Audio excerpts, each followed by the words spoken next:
Hey guys, so I just finished watching JoJo's Bizarre Adventure, and I must say it was a lot better than I expected it to be.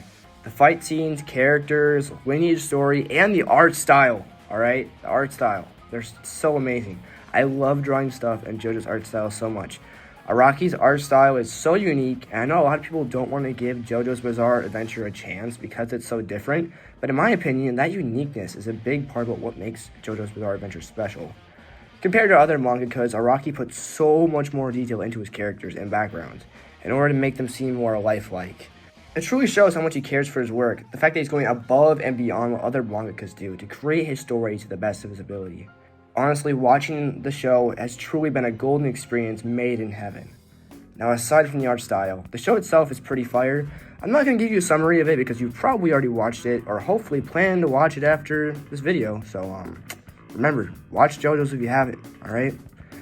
But I'm going to give you my honest thoughts and ratings of each part and my biggest takeaways from the anime. Now, every single JoJo has a unique personality that differs from the rest, allowing you to see how different types of people would handle similar challenges. But one thing I really like about the show is that their strength doesn't just mostly come from their ability, but their intellect.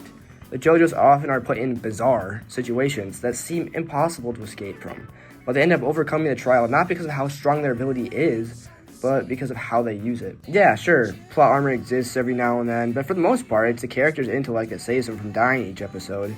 You know, if it wasn't for their intellect, they'd be on knocking on heaven's door, you know what I'm saying? Ha ha ha ha ha ha. Anyways, I really like this aspect of the anime because it promotes the theme that it doesn't matter what you have, but how you use what you have. Anyways, now I'll rank the parts and give my explanation to why I think the way I do. Starting off with part 1, Phantom's Blood, I rated it a 6 out of 10. And before you kill me, let me explain. It wasn't that it was necessarily bad or anything, but it got really, and I mean really boring around episodes 6 and 7, where Jonathan, Joestar, Speedwagon, and friends are fighting Buford and Tarkus. Now, I first started watching the show about 2-ish years ago, and dropped it because of how boring it was around this part. And then about a year later, I started watching from episode 1 and dropped the show again because of how boring the same episodes were. But I'm glad that as of recently, I pushed through those episodes and got on with the rest of the part, and since then, it gets pretty good. What really was a cherry on the top, though, for the part was in the last episode where Dio and Jonathan have their final battle on the ship. And for those who haven't watched yet, just skip like 20 seconds ahead to not get spoiled. But the fact that Araki just kills off the main character, he just kills off Jonathan just like that. The main character's own story was amazing. And it sets up the show for the premise that anybody can die at any given time. So no matter how important they might be, I mean, they could be dead. So I love anime that's like that, where it's not just like, oh, the main character's gonna live, or oh, your favorite side characters are gonna live. Like, it's realistic more in a way. Now overall, part 1 does a really good job at setting up the story for the rest of what's to come.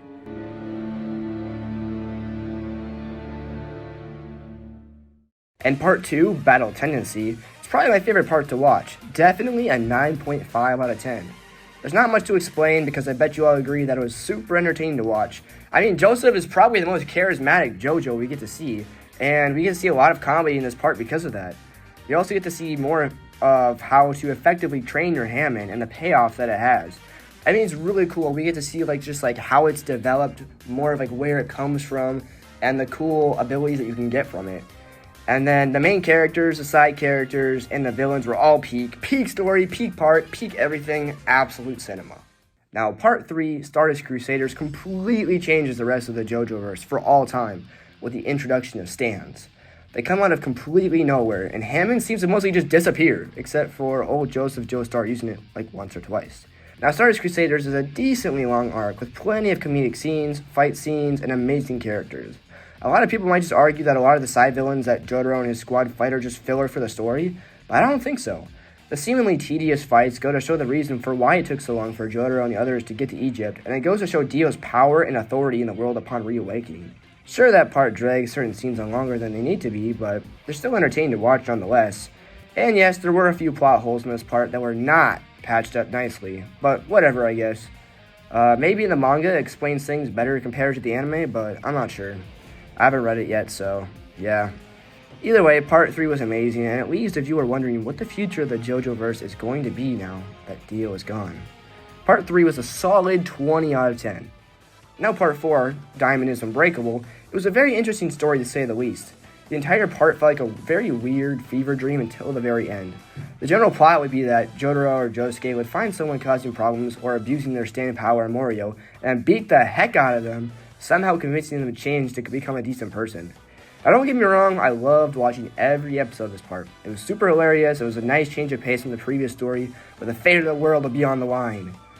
And eventually, we get introduced to Yoshikage Kira, who is Sanju's son, 33 years old, and lives in the northeast section of Morio, and blah blah blah blah blah.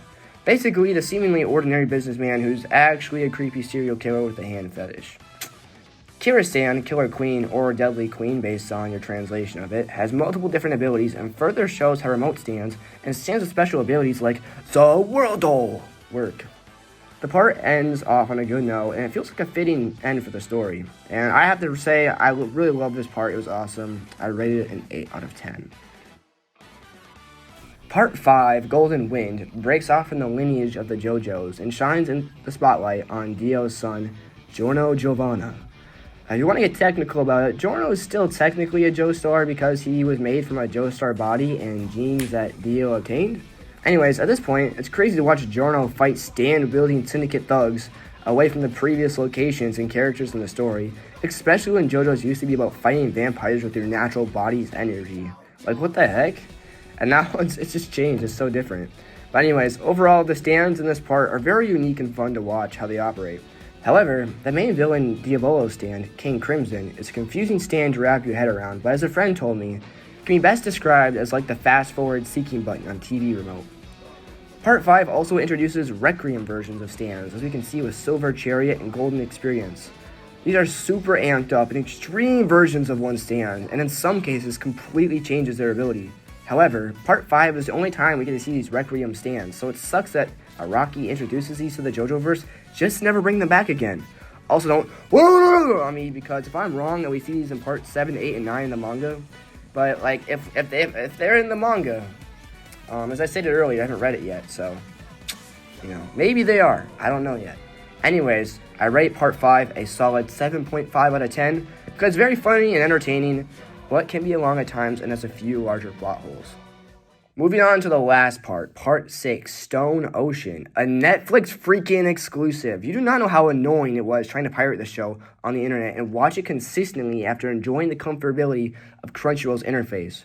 But one of my friends gave me access to her Netflix account so I could watch Part 6 in peace, so thank you so much to my one friend if you're watching this. Anyways, this part was very unique compared to the rest of them. Stone Ocean takes place in pretty much modern-day Florida. Our main character, Jolene Cujo, and why did they change it to Cujo? I don't know. Jotaro's name still appears as Cujo in the same line of subtitles as Jolene's name, as well as in the video game's character select screen. It's so freaking weird. Anyways, I'm deviating a little too much. This part was sort of odd because it mostly takes place with our main cast trapped in prison fighting all of these other inmates and guards who also happen to have stand powers thanks to Father Pucci's Pale Snake ability. Now the ending of the show was so insane, dare I say bizarre. If you haven't watched the show yet, skip ahead to the timestamp I put on the screen to avoid any spoilers. Now, listen, you've been warned. Okay? Pucci really just murders every damn main character and side character, except for Emporio the Goat. Like, my boy Jotaro did not deserve that. He did not, alright? In the end, Pucci resets the entire universe to one where people know the problems that their future holds, in order to make decisions that will allow them to steer clear of that misfortune. It's a very noble goal of his, but he went about it the wrong way, and it disrupts the natural human way of life that we were given by God.